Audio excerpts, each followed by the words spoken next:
এক দফা দাবিতে এবার চট্টগ্রামে বিক্ষোভ করেছেন নার্সরা।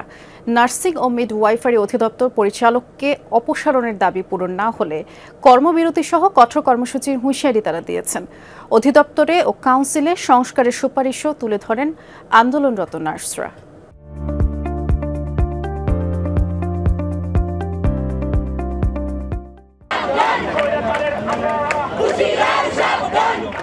সকালে চট্টগ্রাম মেডিকেল কলেজ হাসপাতালের সামনে জড়ো হয়ে মানববন্ধন ও বিক্ষোভ শুরু করেন হাসপাতালের নার্সরা।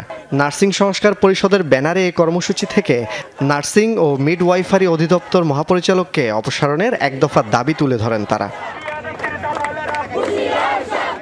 পাশাপাশি এই সেক্টরে সংস্কারের অংশ হিসেবে নন নার্সিং প্রশাসন ক্যাডারদের অপসারণ এবং অধিদপ্তরে ও কাউন্সিলে অভিজ্ঞ উচ্চশিক্ষিত নার্সদের পদায়নের আহ্বান জানান তারা। নার্স সমাজের কাছে ক্ষমা চেয়ে অতি সত্বর এই পদ থেকে পদত্যাগ করুন। ওনার স্থান থেকে আমাদেরকে এরকম কটূক্তি করতে পারে না, এই জন্য ওনার বিরুদ্ধে আজকে আমরা এরকম মানববন্ধন। আমরা তো নিচু লেভেলের না ভাই, আমরা বিসিএস দেওয়ার মতো যোগ্য, আমাদের লেভেলের মেয়েরা বিসিএস দিচ্ছে। এই বৈষম্য থেকে যায় তাহলে আমাদের তো আলটিমেটলি পরবর্তী জেনারেশন পুরোটাই সাফার হবে। নার্সিং ইনস্টিটিউটের শিক্ষার্থী এবং বিভিন্ন হাসপাতালের নার্সরা এই কর্মসূচিতে অংশ নেন। দাবি না মানলে কর্মবিরতি সহ আরও কঠোর কর্মসূচির হুঁশিয়ারি তাদের কণ্ঠে।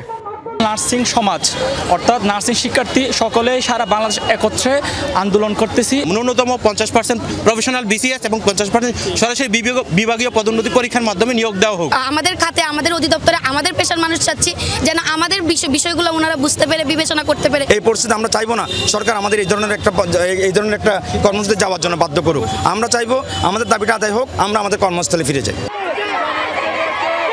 জুবায়েদ ইবনে শাহাদাত, যমুনা নিউজ, চট্টগ্রাম।